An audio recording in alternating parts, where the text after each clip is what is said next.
Today's guest has done the Erasmus program. She's a graduate of the College of Europe. She's a skilled cook. She's a really weird birthday present. And she happens to be the youngest ever president of the European Parliament. Welcome, Roberta Metsola. Nice to be here, Alex. Thanks. Thanks. Roberta, let's go a little bit back in your life. How did you get into politics? What brought you to politics from Malta? Well, I was brought up in a country that had to make a choice as to whether it would join the EU or not. It was not as easy a discussion as was in other countries. The country was very divided as to whether we should do that or not. And I firmly wanted to be in the part of the group that wanted to join. So I joined a group of young people. Together we met with young people from all over Europe who were going through the same experience. And the rest is history. And the rest is Malta becoming member of the European Union, and here we are. So you were campaigning around, what, 2003? Earlier, from 2000 to 2002, that was the crux of the discussions all the way until the referendum in 2003. And of course, my claim to fame is that you've actually been my student at the College of Europe. At that time, Yeah, the big question is, did I give you a good grade? I hope so. I'll go back and look at my records if I find them, but you know what? I was a nice student. She was a very good student, very impressive, and of course, if she got a good grade, I take all the credit for having the foresight to have seen that she's going to become the president of the European. I'll give you that credit. I'll give you that credit. In politics, have you had any sort of mentors or people that you looked up to, or people that sort of drove you in your career? Yeah, I mean, in Malta, prime ministers who really had the vision of putting Malta on the map. And bringing us to the center of the table and part of the decision making. On a European level, of course, you can't not look at Angela Merkel as having been a woman of strength, a pillar of values, even when it was not popular to be, but she did it because she believed in what she needed to do as a politician who sometimes has to take difficult decisions. Yeah.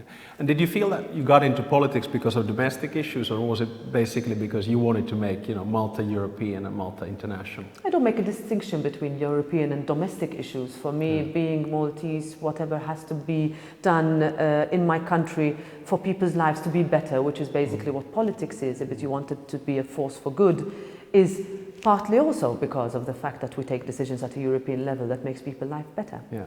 Well, we'll come back to the notion of Finnish, but you know the word Sisu, right? So this is what the whole first word I heard. First word, apart from a couple of bad ones, exactly. Bad ones which usually come around. But exactly. but so Sisu is obviously perseverance and grit. And in politics, you always need that. So, when you started your political career, it didn't sort of fall into place immediately, right? I mean, you didn't get in through your first election, second. What was it like to sort of have the uphill battle before you got into the European Parliament? The first election was when I was still a student in the College of Europe. And that was maybe hard, but I was young and I was sort of doing it for the fun of it, 4 weeks of running around the island, as I had been given the instruction to just tell people what the European Parliament was about because nobody else did do that. Second one was harder because I had 2 young kids. My husband at the time was running for the same election in a different country, in yours. He had more Sisu than me on that election. And I came close to getting elected. And that sense of not having managed threw me off a little bit for a few months, which were hard, but then I went back to my rhythm of being a lawyer, and it was not before a couple of years later that the possibility came for me to get elected. Yeah, I mean, I actually remember the elections in 2009 quite clearly. And Ukko, your husband, and for the record, those who don't know, I mean, the reason Roberta has a beautiful last name is it's Metsola. It's a Finnish... Not Metsola. Metsola, not Metsola, it's Metsola. And her husband is Ukko Metsola, and Ukko is actually man. You cannot have a more Finnish name than that. It is a classic, and of course, I know Ukko from way back then. And I remember seeing him in the campaign, and I was actually quite convinced that he would get in. And if I'm not mistaken, he was the first reserve. Yeah, we were both the first reserve. That was tough. Yeah, and then there was a really lovely story in Helsingin Sanomat, the main Finnish newspaper, the next day when Ukko is sitting on a balcony having a drink and talking to, well, darling, we almost made it, but to me, yeah. That was tough. But here we come, if I may, on the sort of family issues. I mean. what was it like, the two of you basically going into politics but being out of politics and then you making it? How have you made the sort of balance in all of this? Well, we had a deal in 2009 that we would both, now that we had not gotten elected, you know, sort of quit. But if one of us had the possibility to get back in, then the other one would withdraw or not get into politics. So I got in, and I'm not sure if Uko had been in, I would have kept my end of the bargain, but he did. Yeah. So as a result, now we have, I think, one politician and one lawyer per family is enough. Well, about being married to a Finn and one lawyer in the family, I'm going to return to that question a little bit later. But let's move into the big stuff. I mean, I was very impressed, to be honest with you, when you went to Kyiv. You know, you were one of the first, if not the first, European leader basically take the risk. And I just went, well, first of all, I was very proud that you became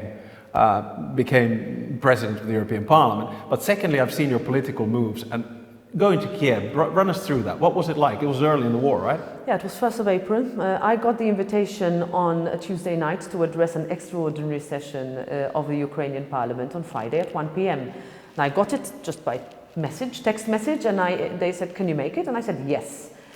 And then I went to sleep without telling anyone that I had taken that decision, only for the next morning to have to tell my colleagues and with all the security implications, etc., that we were going to Kyiv in 2 days. And the next day we were bundled onto a train and made it there. And for everyone, remember, the war started on the 24th of February, so we're talking 5-6 weeks. And Kyiv was still surrounded, and there was still a curfew, so it was deserted as a place when we arrived. It was pretty tough to see a city, such a beautiful one that is going through such a brutal attack. But I must say, as soon as I entered the Verkhovna Rada, which is the Ukrainian parliament, I saw hundreds of MPs, members of parliament, just doing politics, you know, all wearing fatigue, so no suits on site, but doing politics in a proper democracy. And my eyes welled up when I saw that. It was one of the most amazing moments. No, it's a big moment. And also, but for those of you who haven't traveled into a war zone from the outside, it's a bit of a sketchy feeling as well. I remember going into the war in Georgia, in Tbilisi, 2008, to mediate peace as foreign minister and chairman of the OSCE. And the first thing we did, Saakashvili took us to a local restaurant on a rooftop, and I looked at my ambassador and said, is this safe? He said, oh, don't worry, Alex, the last place the Russians are going to attack right now is this restaurant. So I hope you felt the same way. Yeah, it was organized very well. There were moments, you know, when people asked, are you afraid? And I said, look, how can I be afraid when I'm seeing the courage of these Ukrainians with such spirit and courage and resilience in their eyes. And Zelensky, how did you connect with him? Yeah, it was a really good meeting. It was the last meeting before we left. It took place at 7 o'clock in the evening for about 40-45 minutes.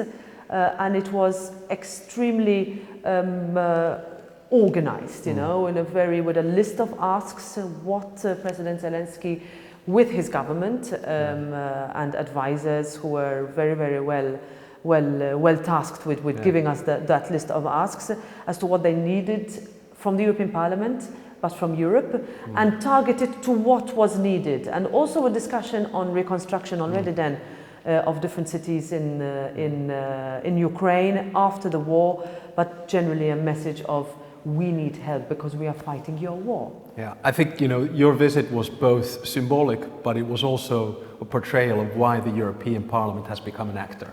You know, because there's a clear message here, right? Biggest parliament in the world, the European Parliament goes in with its president and gives the support, and I think it was a good thing. This also gives me a nice sort of segue, because basically what Ukraine is doing is to try to fight for liberal democracy, right? Human rights, fundamental rights, freedom. And that's what the European Parliament is about, but that's also what you have been fighting for. So let's take one issue which is, you know, very close to obviously to Malta and free speech, and that is the unfortunate murder of journalist Daphne Caruana Galatea. Can you? How did that influence you politically? What are your sentiments on that? The 16th of October 2017 is a day I'll never forget. We were in a committee on terrorism in the European Parliament meeting, and I suddenly started to get messages coming in. It was not yet clear that it was her, but she lives in quite a, let's say, a rural part of the country. So when we heard that she was assassinated in broad daylight with a car bomb, where her son had to be the first on site and desperately trying to to put out the fire where he realized that there was no possibility of saving his mother. Our country will never recover from that. I never believed that in Europe, in the European Union, where free press should be the fundamental pillar of everything we protect, resulted in the assassination of a journalist who was asking too many uncomfortable questions and uncovering too many nasty truths about politicians who thought they were above the law and who did everything in the months running up to her assassination to freeze her out of society, where she could not even have access to her bank account because a politician froze it for her. So for me, that gave, in a way, a new sense of political fight that you need to have as a representative of my country, and I will never stop fighting until justice is served. Not that justice can never be served to her family and her 3 sons and her husband and her parents, who will live their life saying that their daughter in beautiful Malta was killed simply because she was writing the truth. Yeah, this is the thing, I think, in democratic politics, there are these game changers, things that you never forget, that you don't necessarily recover. And in many ways, they give you strength, as sad and tragic as they are. But hey, let's then come to this thing. I mean, President of the European Parliament. I think that's bloody cool, right? You want to use the word cool? You can. I'm not a very cool person. No, you are cool. Well, yes, I think you actually are, because I know you as well. But the bottom line is, how did it feel? I mean, because obviously these things don't happen just automatically. It happens because you get a position in the group, you're a good networker, you have political views, you're able to balance them. When did you decide to start running to become the President of the European Parliament, and what did it feel like when it happened? I think being part of what I will call the sort of constructive pro-European centre of the European Parliament brings together a group of extremely good, active, like-minded members of the European Parliament, of which I like to say I form part. And since I joined the European Parliament, we've sort of grown up together with a clear idea of where Europe should go.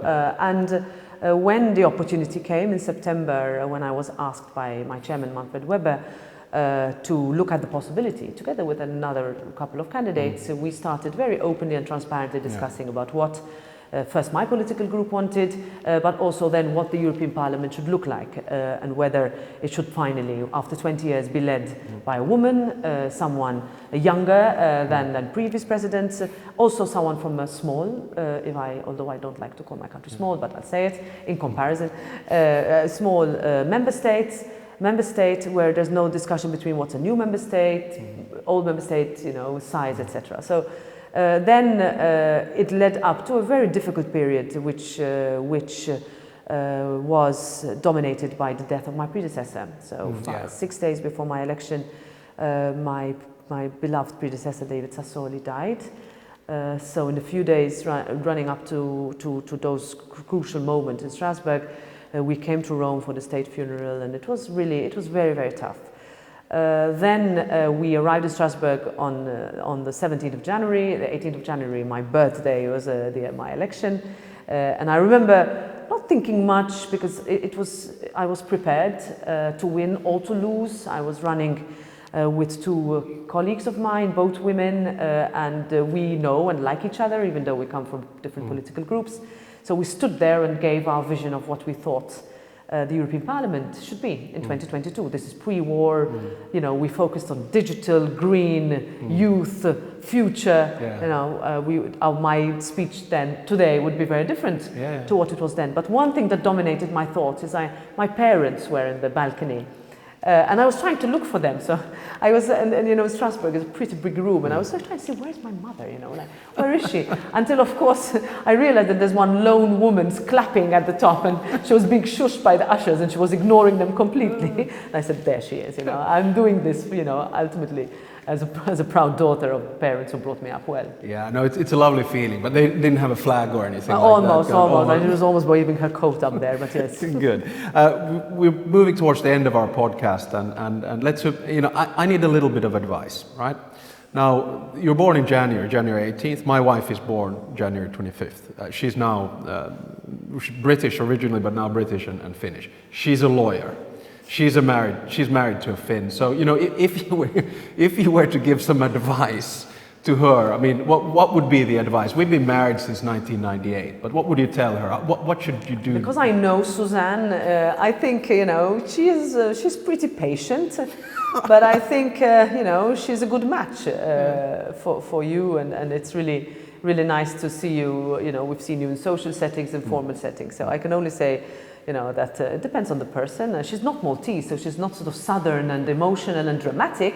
No. Unlike her husband, kind of. Unlike her husband, yeah. But I think in our case, it's sort of difference of passions in terms of the way we think and the way we argue is how we're brought together. And I think that, you know, Suzanne has done well, but you have done even better. Yeah, and I also think I sort of feel for your combination. Okay, you guys have 4 kids, we have 2, and ours are now a little bit older. But, you know, we've 4 been boys. there. Yeah, 4 boys as well. And then Ukko is, you know, you can I always have grow 5 old boys. but never cease to be immature kind of thing, yeah. Exactly. So we can live with that. Okay, let's finish off with this. Now, next summer, right, you have a little cottage by a lake in Lohja. We have a little cottage on an island about an hour away from you are. We'll decide later on where we're going to sort of meet up in the summer, but I know that you're a fantastic cook.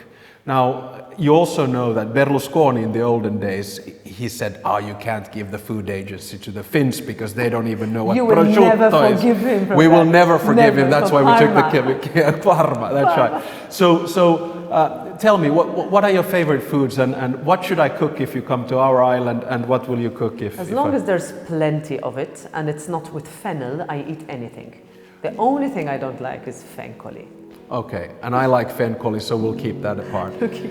Ladies and gentlemen, it's been wonderful, and thank you so much, Roberta, for joining us on the podcast. Hope you can follow our podcast, our YouTube channel. We're very proud of, in Europe, to have you as the President of the European Parliament. Thank you very much. Thank you.